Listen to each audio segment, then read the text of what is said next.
back to Self with Queen Oumy. Thank you for watching and thank you for the support. If this is your first time watching one of my YouTube videos, please hit the subscribe button. Now I sound like an official YouTube person because it took me a while to catch on, but we're getting it.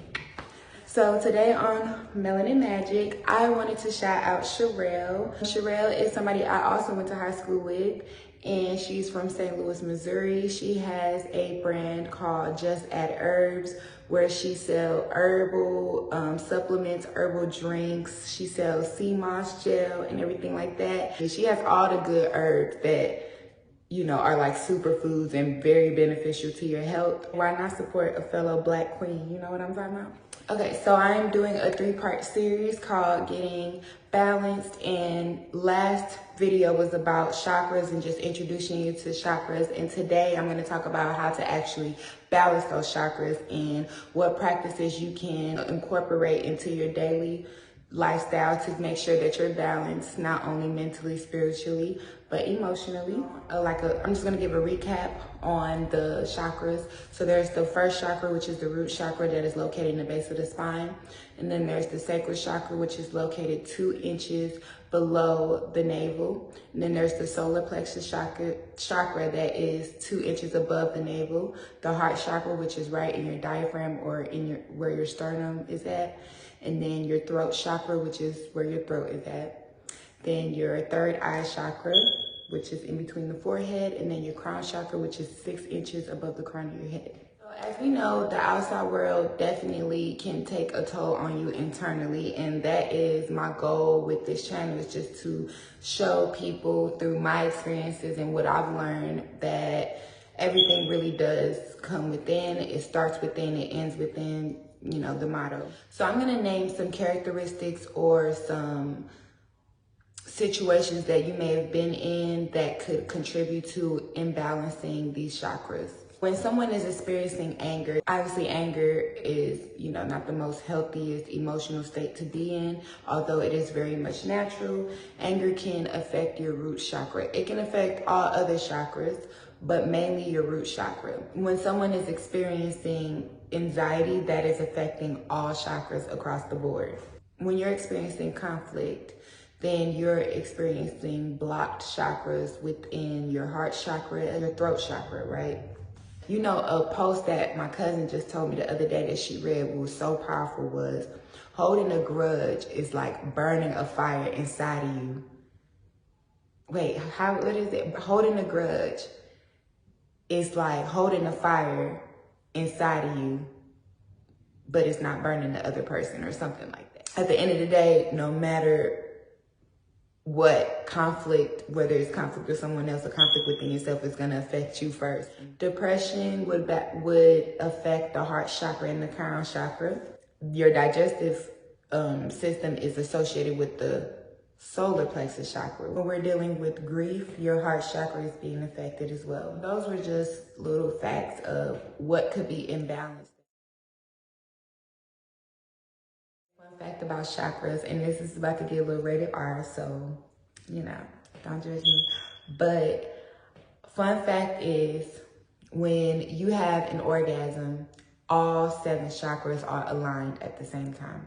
No matter how blocked one chakra is or how open the other chakra is, when we are experiencing orgasm, our chakras are aligned and fully balanced. Thought that was a cute fact.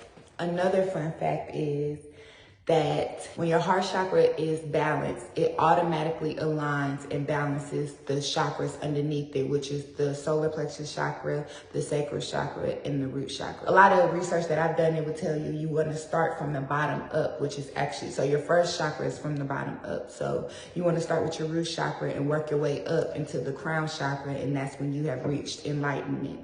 But what I didn't know was if you work on your heart chakra, that automatically aligns the 3 chakras under it. Little cheat code. So the most common ways that you can get your chakras balanced is through meditation, through yoga, through essential oils, and through crystals. Those are the most common. when you're meditating to activate or focus on a chakra, you want to put your intentions on that chakra. So I only do two chakra activating meditations. Well, I did try one last week when I did my video. I did a solar plexus guided meditation, but I normally just do heart chakra and third eye chakra. Those are my two favorite chakra, and I feel like those are my two like strongest traits, I guess. Like I feel like I'm very intuitive, and I also feel like I'm very empathic towards other people. So one thing that I like to do when I'm meditating to activate my heart chakra is I like to hold my hand over my heart. And it's just, that just adds intention into what you're doing, you know what I'm saying? Or I imagine the color of the chakra. So heart chakra is green. So I would close my eyes and I would, say in my head, my intentions is to, work on this chakra or whatever the case may be, and then imagine that color. And then usually in the guided meditations, it would tell you to imagine that the color is getting bigger and brighter and more vibrant. And if you're into that meditation, you would actually imagine those things. Another way to help balance chakras is crystals. Now, me personally, I love crystals. I'm going to have a big collection. I'm going to make like an altar and just have all beautiful big crystals and singing bowls. Like, that's just my dream. But right now, I got a little something, you know what I'm saying? So one thing that you want to keep in mind when you're going to shop for crystals is that you want to go to whichever crystal or pick whichever crystal is calling out to you. So you don't just go to a crystal and pick it up and buy it because you think it's cute. No, because usually wherever your energy is pulling, like whatever crystal is pulling your energy, that's probably the most imbalanced chakra at the moment, because each crystal is associated with a chakra. I'm going to give you some quick examples. It's Tiger Eye Crystal, which is a pretty popular crystal in my opinion, and that is associated with the solar plexus. Or there's a Carnelian Crystal, which is like this beautiful orangey, like burnt orange color that is associated with your sacral chakra. The Jasper Crystal is also associated with the sacral chakra. No, I'm not really educated on all the crystals. I'm just giving you what I have in the back of my head. As far as the heart chakra, I actually got my crystals, so let me show y'all. So this is my favorite crystal.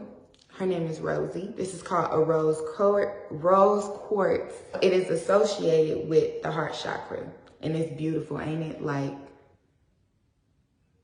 this was the first crystal I bought. This and another crystal that I'm going to show you later.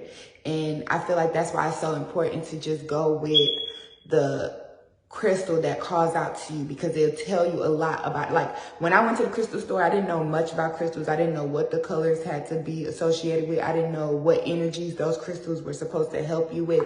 I had no clue. I just knew that I needed to go into this crystal store, and whichever crystal was calling out to me, I need to pick it up. And then once I pick it up, I'm going to look it up and see what it means. So this was one of the crystals that called out to me, which is the heart quartz. And obviously at that time, it made so much sense. I was going through grief. I was going through depression. I was going through a lot of things. So this was, in my opinion, this was like a sit down and a reminder to love yourself and forgive yourself. That way you can love others and forgive others. Another crystal that is really popular is the Amethyst Crystal. That used to be my first favorite crystal, but now it's the rose quartz. But yes, I used to love, that was my favorite crystal, was the amethyst, which is associated with the third eye, which is the color violet. So let me show you, I got that too. Okay, so this is my amethyst crystal. It's so beautiful, ain't it? And it's associated with your third eye. So I literally, like, no cap, when I'm meditating, trying to build my intuition abilities, I literally lay this on my forehead and lay down and meditate. Call me weird, but that's what I do. And I feel like it helps. This is also an amethyst crystal color. Okay, and these are, I know in Islam we call them cruz, or prayer beads. It's the same concept as prayer beads in Islam. Except with Islam, I believe the prayer beads is 101 beads. With this, it's just 100 beads. And it's the same concept. So with Islam, we would say a prayer, or we would say astaghfirullah, which means God forgive me. It's the same concept, except with this, you're doing it with mantras. So when I use my prayer beads, I call them prayer beads too. When I use my prayer beads, I only do it when I am trying to intentionally be intuitive, because it's the amethyst crystal. So when I am practicing my intuition or my intuitive abilities, I would meditate or use mantras using my prayer beads. So my mantra would be, one mantra that I've been using a lot lately, because I'm an anxious person, I would say I am clear on the difference between my anxiety and my intuition. And I would just say it over and over again. That is a way of manifesting and meditating at the same time. As far as your energy balances, you want to make sure that you focus on your senses. So another thing is essential oil. Lemongrass or lemon scent is solar plexus chakra, which makes sense as yellow. It's a vibrant energy type of essential oil. You know, when you read the description for lemongrass or lemon, it's supposed to energize you, which is the same thing as your solar plexus chakra. So it all aligns, you know what I'm saying? Lavender is associated with your heart chakra and your third eye chakra. I know tea tree is associated with the root and the sacral chakra, if I'm not mistaken, but I could be wrong. But I didn't want to give a long video about, you know, each category of balancing your chakra. I think that it would be up to you to, you know, dig that research, but just to drop a few little gems that you may have not known. I hope that this second part of my 3-part series was helpful. And once again, thank you guys for watching, and I will see y'all soon.